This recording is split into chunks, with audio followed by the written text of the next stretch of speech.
रोज फितने जगाना मुनासिब नहीं, दूसरों को सताना मुनासिब नहीं।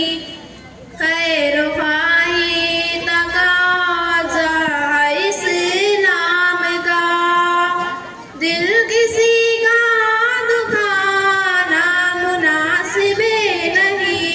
रोज फितने जगाना मुनासिब नहीं, जिंदगी के अमानत है अल्लाह की, उसको यूं ही गवाना मुनासिब नहीं।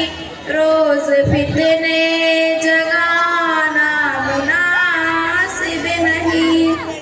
राह कुरान सुन्नत पे चलते हुए ये सबक भूल जाना मुनासिब नहीं। रोज फितने जगाना मुनासिब नहीं।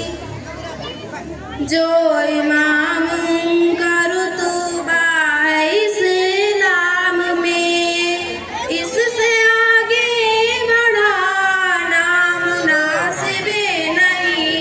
रोज फितने जगाना मुनासिब नहीं।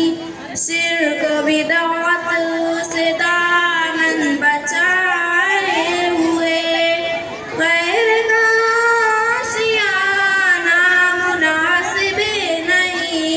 रोज फितने जगाना मुनासिब नहीं, दूसरों को सताना मुनासिब नहीं। अस्सलाम वालेकुम। वालेकुम सलाम।